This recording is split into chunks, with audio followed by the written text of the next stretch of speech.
Have you ever had one of those mornings where you just can't seem to wake up? You hit snooze, then snooze again, and before you know it, the day has already gotten a head start without you.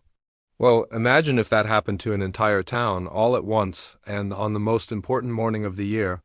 This isn't a modern-day story about a power outage or a mass alarm clock failure. No, this story takes us back to a time when life moved at a slower pace, to a small, rural English parish in the year 1812. Life in 1812 was starkly different from ours. There were no smartphones buzzing on nightstands, no digital clocks glowing in the dark. The rhythm of the day was dictated by the sun, the crow of a rooster, and most importantly, the sound of the church bell. The church was the heart of the community, and its bell was the town's shared timepiece, its call to worship, and its announcer of significant events. It tolled for weddings, mourned for funerals, and rang out with joy for celebrations.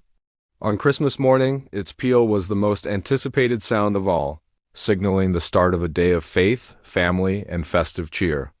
So, picture it, Christmas morning, 1812.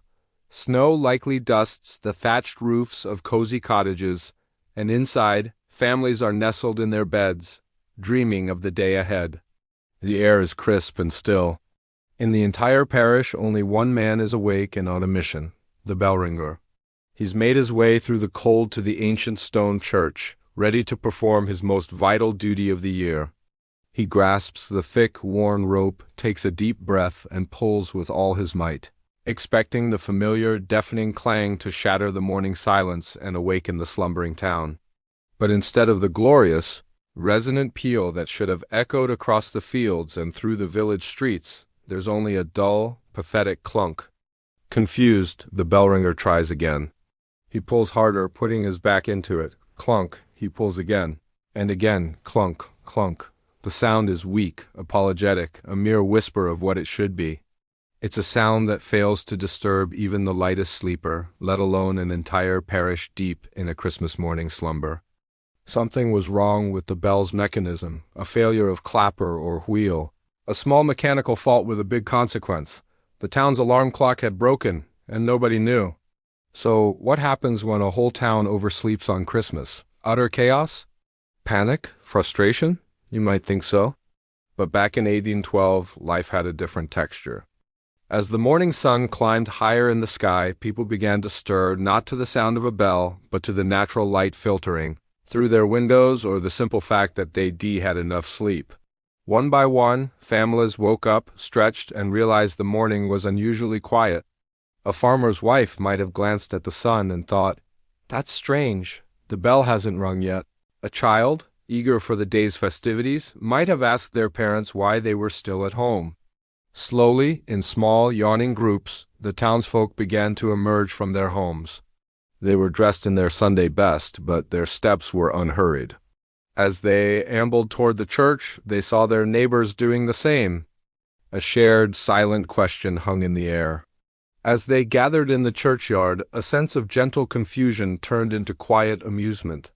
They saw the flustered bell ringer, who probably explained his frustrating encounter with the silent bell. Instead of anger or annoyance, there were shrugs, there were smiles. There were exchanged greetings of "Merry Christmas," perhaps said with a chuckle.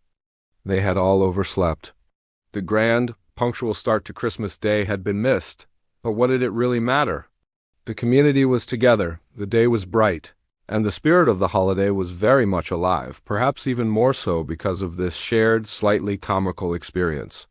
They filed into the cold stone church, the service began late, and the hymns were sung with just as much heart.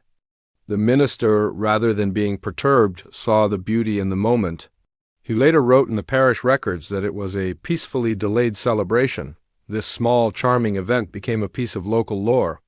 It was remembered as the Christmas that started late, and the most wonderful part of the story is that no one particularly minded. There was no rush, no schedule to keep, no digital notifications pinging with reminders of what they were missing. Their celebration wasn't dictated by the clock.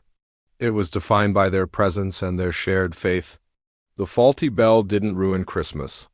It just gave them a story to tell for generations to come. It's a story that feels almost like a fable in our hyper-connected, fast-paced world. Today, if our town's digital infrastructure failed, it would be a crisis.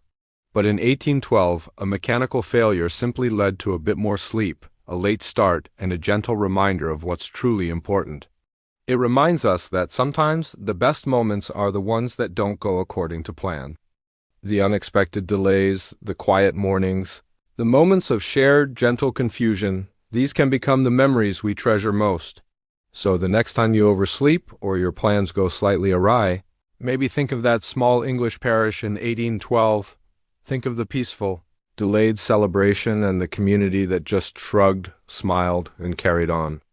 Maybe the best way to celebrate is to simply enjoy the moment you're in, whenever it happens to begin. It's a lesson in slowing down and embracing imperfection, and in remembering that the real magic of any special day isn't about timing, but about togetherness. Thanks for watching, and if you enjoyed this little trip back in time, don't forget to like and subscribe for more stories. See you next time.